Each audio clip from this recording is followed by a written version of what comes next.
Good afternoon, students. Let's continue our history subject, lesson number 2, that is Europe and country, Europe and India.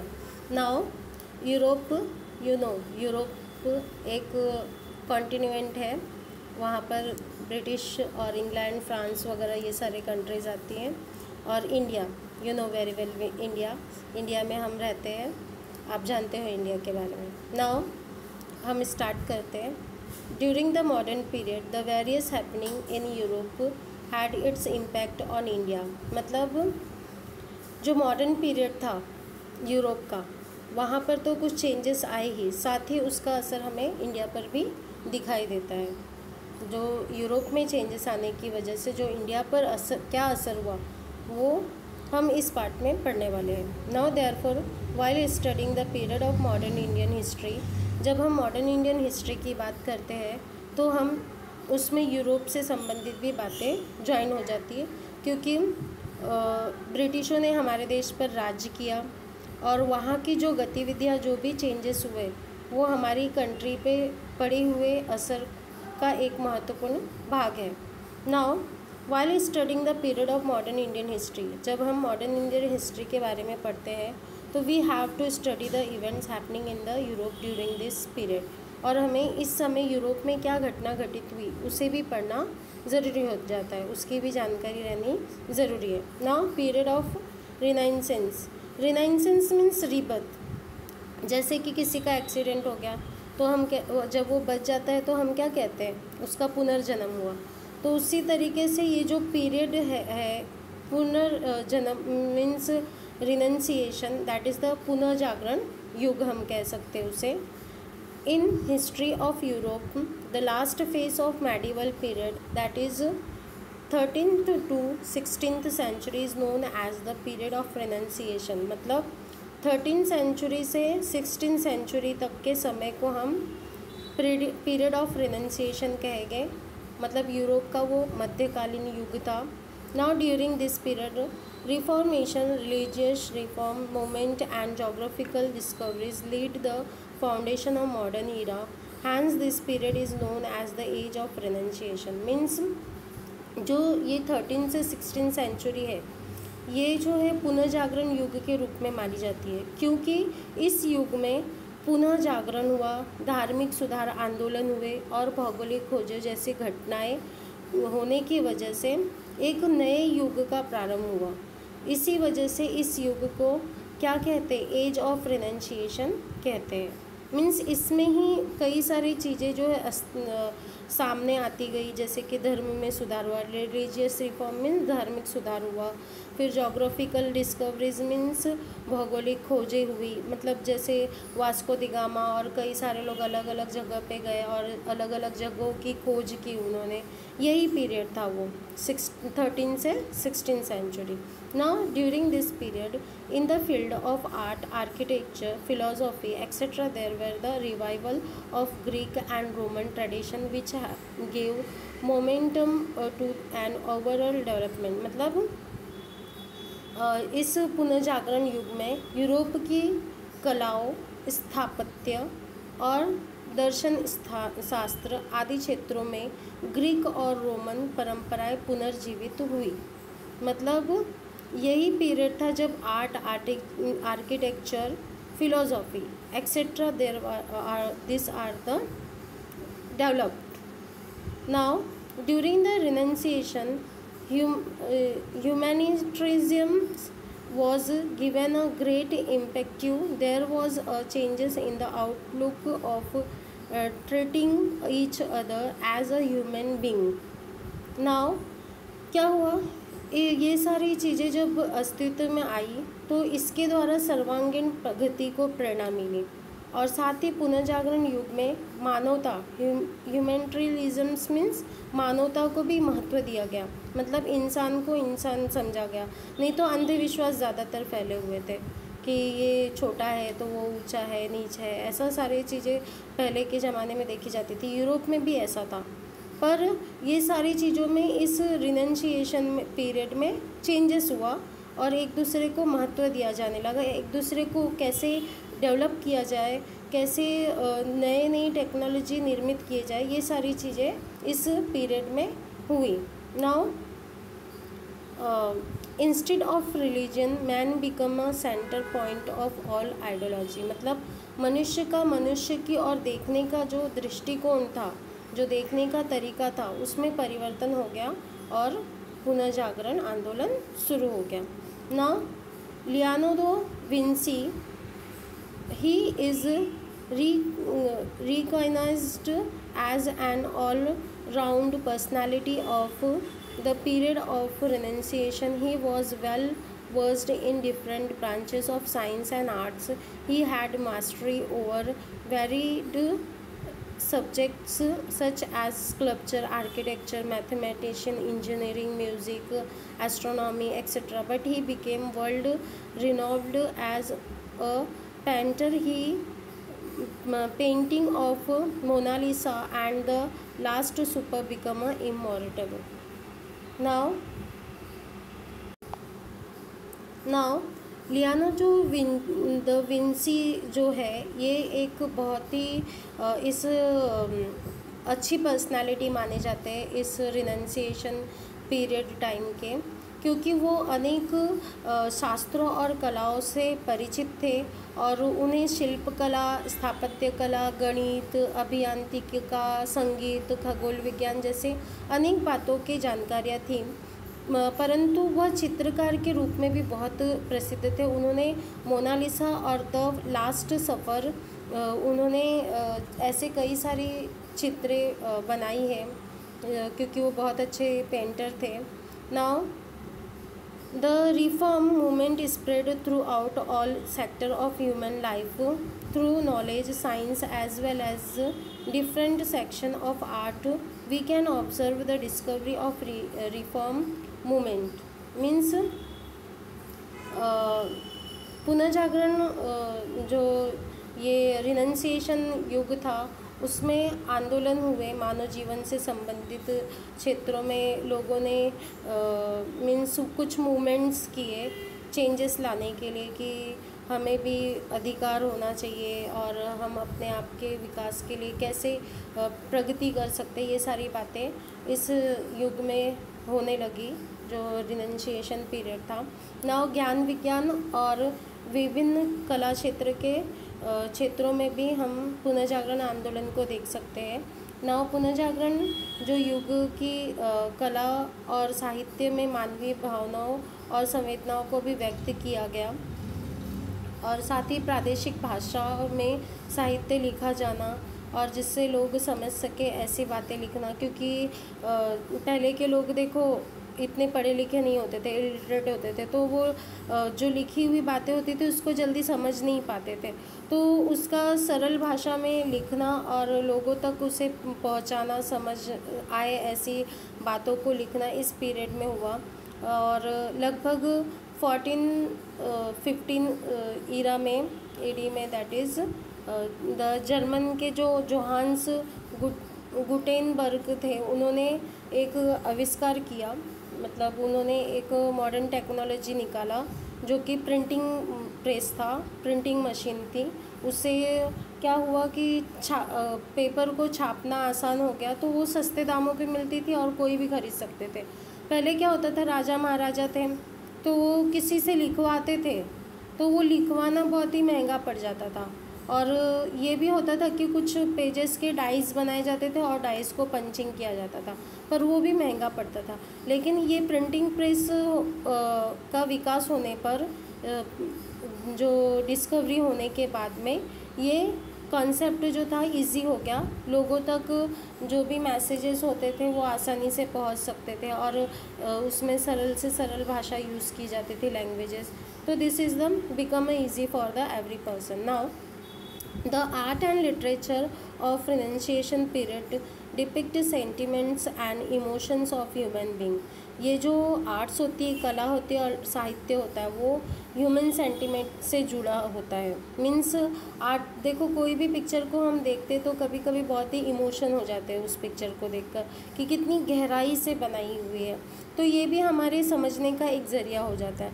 Literature was produced in a local languages for better understanding to the common people. जो languages हैं वो ऐसे बनाए गए कि जो simple common people है वो भी पढ़ सकें. During 1450 AD, John, that is name is Johannes Gutenberg from Germany के थे वो, discover the printing press. Due to this discovery new ideas, concept and knowledge reach to the section of society. मतलब सब तक की बातें पहुँचने लगी.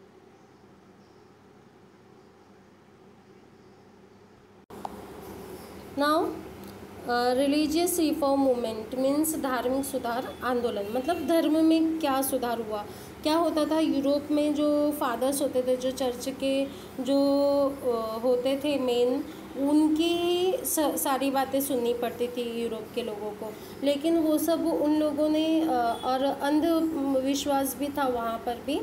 पर क्या हुआ, उन लोगों ने धीरे धीरे उसका विरोध किया यूरोप के लोगों ने, और फिर वो लोग अपने विकास को अपने तरीके से जीने का आरंभ किया.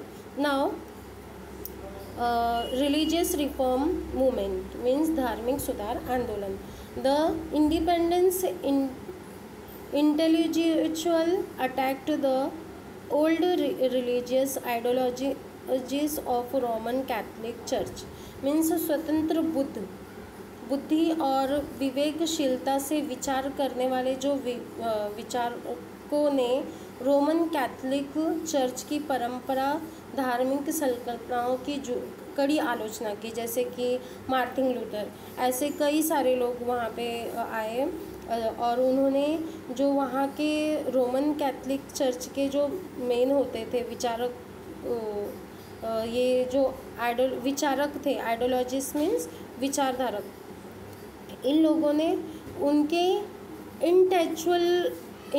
जो उनकी जो सोच थी, जो वहाँ के फादर्स लोगों की सोच थी, उसमें चेंजेस लाया कि ऐसी बातें जो होती है, क्योंकि वहाँ के जो ये जो चर्च के जो फादर्स होते थे, जो भी बताते थे लोगों को, उनको वैसा सोचना पड़ता था, उनकी सोच वैसी होती थी. तो इन रोमन कैथलिकों का क्या कहना था कि लोगों की विचारधारा को चेंज करना चाहिए, उसमें नई क्रांति लानी चाहिए. तो ऐसे रोमन कैथलिक चर्च के जो आइडियोलॉजिस्ट थे, विचारक जो थे, वो सामने आए और लोगों के सामने नई विचारधारा रखने लगे. Now the Christian priests were taking advantages of the ignorance of people and were indulging in unnecessary ritual.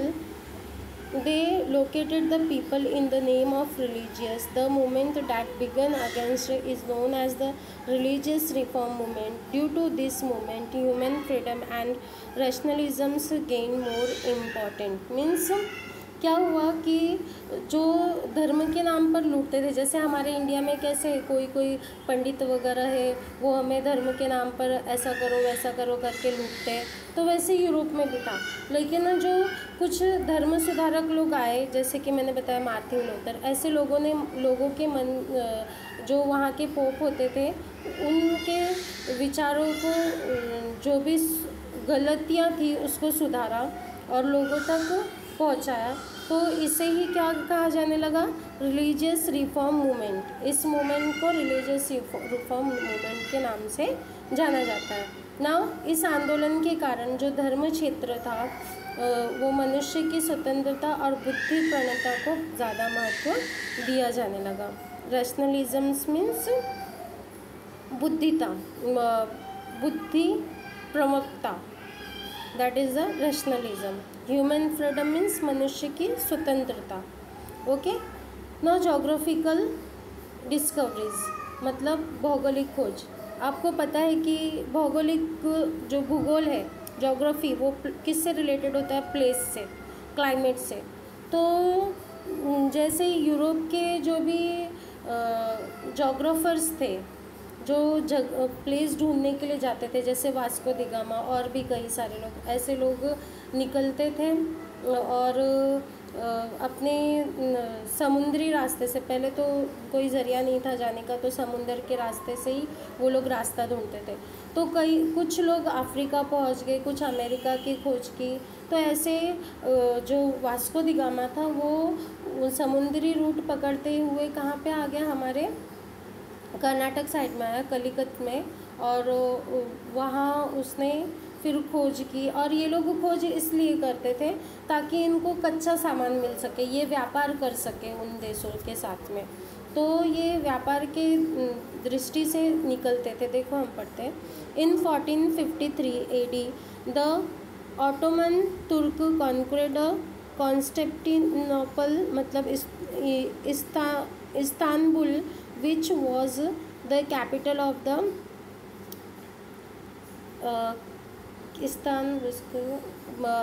Byzantine, that is the capital of the Byzantine Empire, means साम्राज्य, बाईजेंटाइन,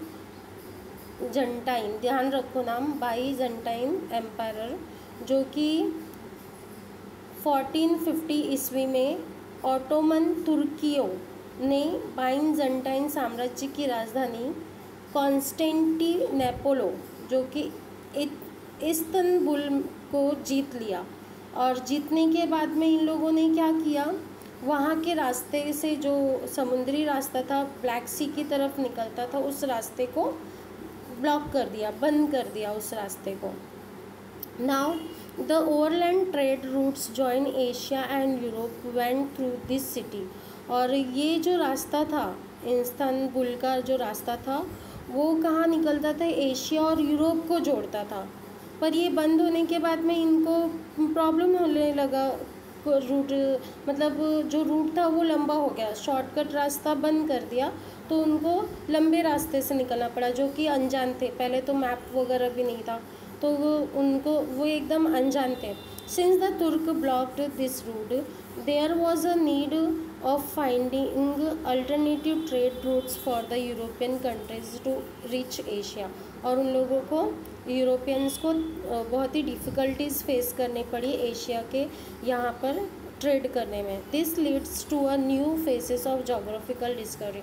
और यही कारण बना कि नई नई चीज़ें जो है, जोग्राफिकल डिस्कवरीज नए सामने आए। जब वो निकले ढूंढने के लिए, तो वो नई नई चीज़ों से परिचित होते गए। ना Geographical discoveries during the 15th century, European sailors went on the expeditions to discover sea routes to India। Now 15वीं शताब्दी में यूरोप के समुद्री नाविक, सैलर्स मीन जो समुंदर के थ्रू यात्रा करते, ट्रैवल्स करते, उनको हम समुद्री नाविक, that is the European sellers हम कहते हैं।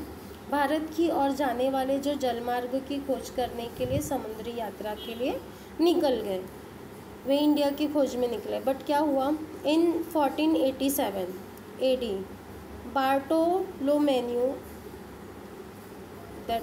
DISE, that is the Bartholomew's Dias, a Portuguese sailor, began his expedition in search of India, but reached the tip of the African continent, which we know and known as the Cape of Good Hope, means Bharat की खोज के लिए निकले। ये कौन निकले थे? Bartholomew Dias निकले थे। लेकिन वो कहाँ पे पहुँच गए? अफ्रीका के ये अफ्रीका में पहुँचे, और उसका नाम था केप ऑफ गुड होप, वहाँ पहुँच गए in the year 1487। Now in 1492 AD Christopher Columbus set on his journey to India by sail towards west, but reached on the eastern coast of the continent of America. Means ये जो Christopher Columbus थे वो 1492 में निकले India की खोज में, लेकिन वो कहाँ पे पहुँच गए, ईस्टर्न पार्ट में पहुँच गए, जो अमेरिका में, eastern part of the America में पहुँच गए। Okay, now in 1498 AD Portuguese sailor Vasco da Gama manage to sail past the Cape of Good Hope and reached the Indian coast in the Calicut. Means ये कहाँ पहुँचे Vasco da gamma, कलिकत में पहुँचे, जो कि कहाँ पर है, हमारे कर्नाटक साइड में है कैलिकट। वो बराबर से समुद्री खोज करते हुए पहले अफ्रीका तक पहुँचे, अफ्रीका के बाद वो पहुँचे बंदरगाह पे, कैलिकट बंदरगाह पे पहुँच गए। Now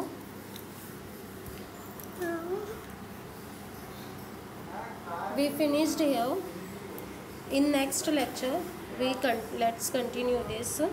Bye bye, take care.